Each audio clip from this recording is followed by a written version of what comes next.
ದಿನೇ ದಿನೇ ಅಶಾಂತಿ ಜಾಸ್ತಿ ಆಗ್ತಾ ಇದೆ. ಇದು ಯಾರಿಗೂ ಒಳ್ಳೆಯದಲ್ಲ. ಭಾರತ ದೇಶದಲ್ಲಿ, ನಮ್ಮ ಕರ್ನಾಟಕದಲ್ಲಿ ನಾವೆಲ್ಲರೂ ಅಣ್ಣ ತಮ್ಮಂದರ ಥರ ಬದುಕಿದ್ರೇನೆ ನಾವೆಲ್ಲ ಬಾಳೋದಕ್ಕೆ ಆಗೋದು, ನಾವೆಲ್ಲರೂ ಸಹ ಚೆನ್ನಾಗಿ ಬದುಕೋದಕ್ಕೆ ಆಗೋದು. ಆದರೆ ಇವತ್ತು ಅಣ್ಣ ತಮ್ಮಂದರ ನಡುವೆ ದ್ವೇಷ ಜಾಸ್ತಿ ಮಾಡುವಂಥ ಕೆಲಸಗಳನ್ನ ಕೆಲವರು ಮಾಡ್ತಾ ಇದ್ದಾರೆ.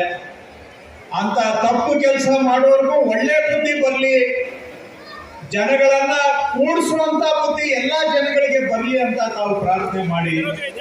ನಾವು ಶಾಂತಿಯಾಗಿದ್ರೇನೆ ಪ್ರತಿಯೊಬ್ಬರು ಚೆನ್ನಾಗಿರೋದಕ್ಕೆ ಸಾಧ್ಯ ಆಗೋದು. ದೇಶದಲ್ಲಿ ಇವತ್ತು ಎಂಪ್ಲಾಯ್ಮೆಂಟ್ ಸಿಗ್ತಾ ಇಲ್ಲ, ಅನ್ಎಂಪ್ಲಾಯ್ಮೆಂಟ್ ಆಗಿದೆ. ರೇಟ್ಗಳು ಆಕಾಶಕ್ಕೆ ಹೋಗಿ ಜನ ಸಂಪಾದನೆ ಮಾಡಿದ್ದು ಖರ್ಚಿಗೆ ಸಾಲ್ತಾ ಇಲ್ಲ. ಎಷ್ಟೋ ಈ ತರ ಸಮಸ್ಯೆಗಳಿದಾವೆ. ಜನಗಳಿಗೆ ಒಳ್ಳೇದಾಗ್ಲಿ ಅಂತ ತಾವೆಲ್ಲ ಪ್ರಾರ್ಥನೆ ಮಾಡಿ.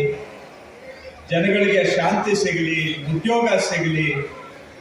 ಬಡವರು ಕಷ್ಟಪಟ್ಟು ಜೀವನ ಮಾಡೋದೇ ಕಷ್ಟ ಆಗ್ತಾ ಇದೆ ಇವತ್ತು ದಿನೇ ದಿನೇ. ಆ ಬಡವರಿಗೆ ಜೀವನ ಮಾಡೋ ಶಕ್ತಿ ಬರಲಿ ಅಂತ ಪ್ರಾರ್ಥನೆ ಮಾಡಿ. ಒಟ್ಟಾರೆ ನಿಮ್ಮ ಫ್ಯಾಮಿಲಿನೂ ಚೆನ್ನಾಗಾಗ್ಲಿ, ನಮ್ಮ ರಾಜ್ಯನೂ ಚೆನ್ನಾಗಾಗ್ಲಿ, ನಮ್ಮ ದೇಶನೂ ಚೆನ್ನಾಗಾಗ್ಲಿ. ನಾವೆಲ್ಲ ಭಾರತೀಯರು, ನಾವು ಹಿಂದೂ ಇರಲಿ, ಮುಸಲ್ಮಾನರಿರಲಿ, ಕ್ರಿಶ್ಚಿಯನ್ಸ್ ಇರಲಿ, ಸಿಖ್ಖರಿರಲಿ, ನಾವೆಲ್ಲರೂ ಅಣ್ಣ ತಮ್ಮಂದರ ಥರ ಬದುಕುವಂಥ ಬುದ್ಧಿ ಎಲ್ಲರಿಗೂ ಬರಲಿ ಅಂತ ತಾವು ಪ್ರಾರ್ಥನೆ ಮಾಡಿ. ನೀವೆಲ್ಲರೂ ಸೇರಿ ಪ್ರಾರ್ಥನೆ ಮಾಡಿದರೆ ಅದು ಖಂಡಿತ ಆಗುತ್ತೆ. ಅಷ್ಟೇ ಅಲ್ಲ, ನಮ್ಮ ದೇಶ ಆವಾಗ ಇನ್ನೂ ಸ್ಟ್ರಾಂಗ್ ಆಗುತ್ತೆ. ನಾವೆಲ್ಲರೂ ಅಣ್ಣ ತಮ್ಮಂದರ ಥರ ಬದುಕಿದ್ರೇ ಭಾರತ ದೇಶ ಸ್ಟ್ರಾಂಗ್ ಆಗುವಂಥದ್ದು. ಅದಕ್ಕೆ ನೀವೆಲ್ಲರೂ ಸಹ ಈ ಪವಿತ್ರ ಯಾತ್ರೆ ಟೈಮಲ್ಲಿ ಪ್ರಾರ್ಥನೆ ಮಾಡೋಣ.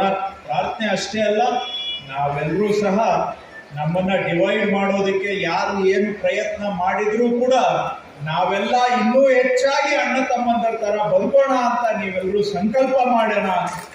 ನೀವು ಎಲ್ಲರೂ ಸಹ ನೀವು ಎಲ್ಲರೂ ಅವಾಗ ದೇಶದಲ್ಲಿರೋ ಪ್ರತಿಯೊಬ್ಬರೂ ಚೆನ್ನಾಗಿರ್ಬೇಕಂದ್ರೆ ನಾವು ಹಿಂದೂ, ಒಬ್ಬರು ಮುಸಲ್ಮಾನ್, ಒಬ್ಬರು ಕ್ರಿಶ್ಚಿಯನ್, ಅವ್ರವ್ರ ಧರ್ಮ ಅವ್ರವ್ರಿಗೆ ಶ್ರೇಷ್ಠ, ಅವ್ರವ್ರ ಜಾತಿ ಅವ್ರಿಗೆ ದೊಡ್ಡದು. ನಮ್ಮ ಮನಸ್ಸಿನಲ್ಲಿ ಇರಬೇಕು ನಮ್ಮ ಧರ್ಮ, ನಮ್ಮ ಜಾತಿ. ನಮ್ಮ ಮನೆಯಲ್ಲಿ ಇರಬೇಕು ನಮ್ಮ ಧರ್ಮ, ನಮ್ಮ ಜಾತಿ. ಹೊರಗಡೆ ಬಂದಾಗ ನಾವೆಲ್ಲರೂ ಸಹ ಮಾನವರು, ನಾವೆಲ್ಲ ಮನುಷ್ಯರು ಅನ್ನೋದನ್ನ ನಾವು ತಲೆಯಲ್ಲಿ ಇಟ್ಕೊಳ್ಬೇಕು.